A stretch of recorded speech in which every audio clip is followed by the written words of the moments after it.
Hello, everyone. We are a couple weeks away from the end of the school year, and the only assignment left for you to work on is the final project. And I put up a few links so you can get all the details you need, but I'm just going to use this video to walk you through it, okay? So all of it will be posted on Schoology. It's also going to be posted in Google Classroom. So in Google Classroom, you see that you have different choices for your final project. So here in the Google Slides, then this is all the information you have for your choices, okay?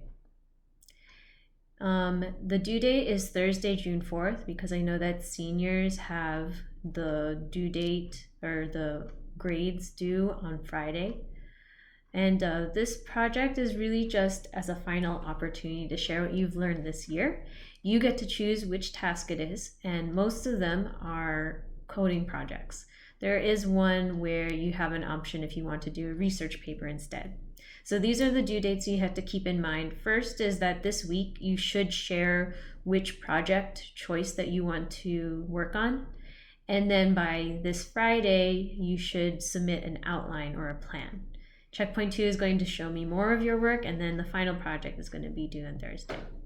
Okay, I did put together a presentation with any questions that you might have about grades. So if you still have questions after looking through that, then just make sure to let me know. So these are the choices you have. You have a text-based adventure game, an interactive to-do list. You have a choice of coding your own game with Python, or you get to write about a computer science topic. So for the text-based adventure game, any of these coding projects in general is going to be involving all that you've learned from Python this semester. So with Boolean expressions, with lists and loops, so you have all of those.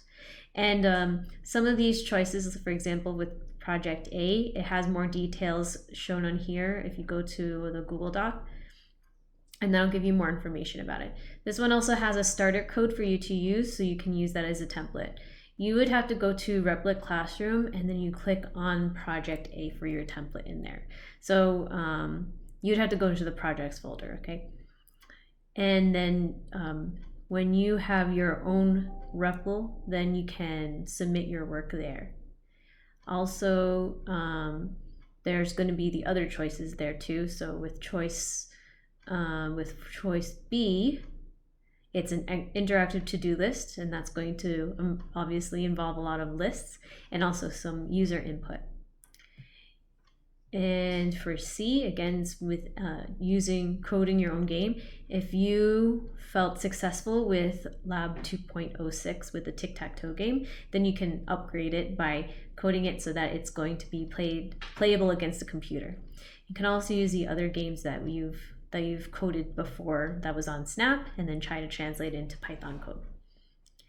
And then for the other one is the research project. So is there anything that caught your interest about computer science and you want to research more about it, then you can use that time to write it, and then that would be your project. So you have some examples in here that you can you have a choice to explore.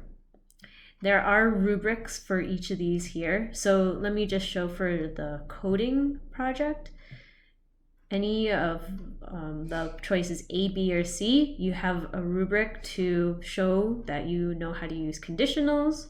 You can use lists. You can use a while loop. You know how to code this well. So then you're making sure that you're making a good program, and then that will be the total points from there. For the research one, you have this rubric here. And you need to make sure that you're including these components, that you've identified what topic it is, reason for interest in the topic, what are the connections to computer science with that topic, and then you make sure to present any examples in it, okay? So this one is also by a 4-point rubric, and then I put an overall grade for that, okay? So those are all of your choices. You do have this week to make sure you've decided on your choice. and then by Thursday, next Thursday, you should have the finished product. And I do have these checkpoints, so then you can make sure that you're making progress on those, and I can give feedback on each of those parts too. Let me know if you still have any questions, and then I am really looking forward to seeing all the things that you've done to put this together into one project.